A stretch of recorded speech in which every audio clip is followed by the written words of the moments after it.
दोस्तों, क्या आप भी रात को खर्राटे लेते हैं और इस आदत से दूसरे बहुत तंग आ चुके हैं? तो ये कुछ स्टेप्स लेने से आप इस पर काबू पा सकते हैं। सबसे पहले आप अपने पहलू में सो जाएं, काफी नींद लें, अपने बिस्तर का एक सिरा उठा लें। रात को सोते वक्त नेजल स्ट्रिप्स या नेजल डायलेटर का इस्तेमाल करें।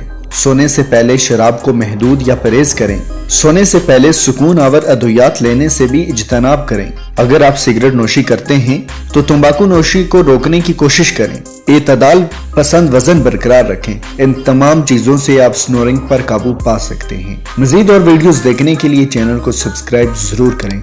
बहुत शुक्रिया।